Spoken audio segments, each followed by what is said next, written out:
Dwi'n meddwl I fi, mae gennau siawns diddorol iawn I gweld beth sy'n digwydd yn sgil Brexit. Da ni'n gorffen cynllun glas tir blwyddyn nesaf. Dwi'n diddorol iawn I fi gael gweld beth yw'r cynlluniau nesaf a gweld beth allwn ni wneud efo'r fferm I cymryd o'r lefel nesaf, really.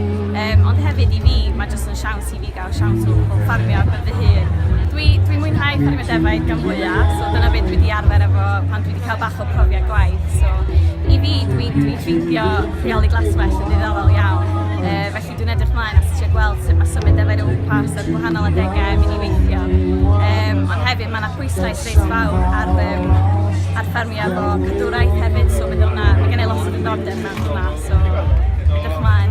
Pa mor bwysig yw'r ffermwyr ifanc a cyfleoedd fel hyn? Mi ti wedi bod yn teithio hefyd yn ffarmio?